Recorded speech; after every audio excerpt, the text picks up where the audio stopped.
Hello ആൾ, എന്താണ് എല്ലാവരും വിശേഷം? എല്ലാവരും ഓക്കെ അല്ലേ? ഇന്ന് നമുക്ക് സെയിലിനായിട്ടുള്ള ഒരു റോസ് വെറൈറ്റി കാണാം. പനിനീർ ക്ലൈംബർ എന്നാണ് എന്തൊക്കെയോ കാരണങ്ങൾ കൊണ്ട് ഇതിനെ അറിയപ്പെടുന്നത്.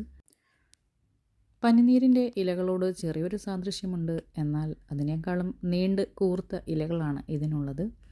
നമുക്കിപ്പോൾ സെയിലിനായിട്ടുള്ള പനിനീർ ക്ലൈംബിംഗ് റോസുകളുടെ സൈസ് ഒന്ന് കണ്ടു നോക്കാം. പൊതുവേ ഇതിൻ്റെ സ്റ്റെമ്മിന് കുറച്ച് കട്ടി കുറവാണ്. നന്നായിട്ട് നീണ്ടുപോകുന്ന ഒരു വെറൈറ്റിയാണ്. അത്യാവശ്യം ഫ്രാഗ്രൻസോട് കൂടിയിട്ടുള്ള പൂക്കളാണ് അതിൽ പൂക്കാറുള്ളത്.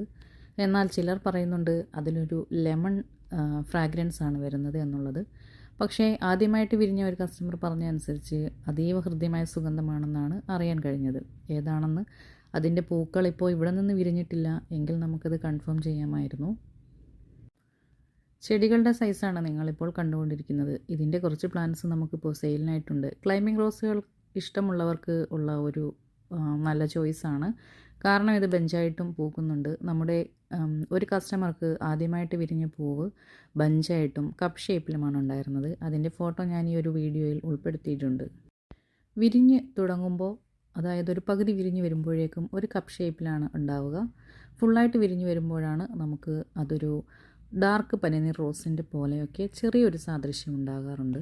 അതുകൊണ്ടായിരിക്കാം ഒരു പക്ഷേ ഇതിനെ പനിനീർ ക്ലൈംബർ എന്ന് പറയുന്നത് എന്നെനിക്ക് തോന്നുന്നു. ഡാർക്ക് പനിനീർ റോസ് അറിവില്ലാത്തവർക്ക് വേണ്ടിയിട്ട് ഇപ്പോൾ ഈ വീഡിയോയിൽ കാണുന്നതാണ് ഡാർക്ക് പനിനീർ റോസ്. ഇപ്പോൾ നമുക്കത് ഔട്ട് ഓഫ് സ്റ്റോക്കാണ്. അടുത്ത പർച്ചേസിൽ അത് വരുമെന്ന് പ്രതീക്ഷിക്കുന്നു. അതുപോലെ തന്നെ ക്ലൈംബിംഗ് റോസ് ഇഷ്ടമുള്ളവർക്ക് വേറെയും കുറേ വെറൈറ്റീസ് ഓഫ് ക്ലൈംബിംഗ് റോസുകൾ നമ്മുടെ കാറ്റലോഗിൽ ആഡ് ചെയ്തിട്ടുണ്ട്.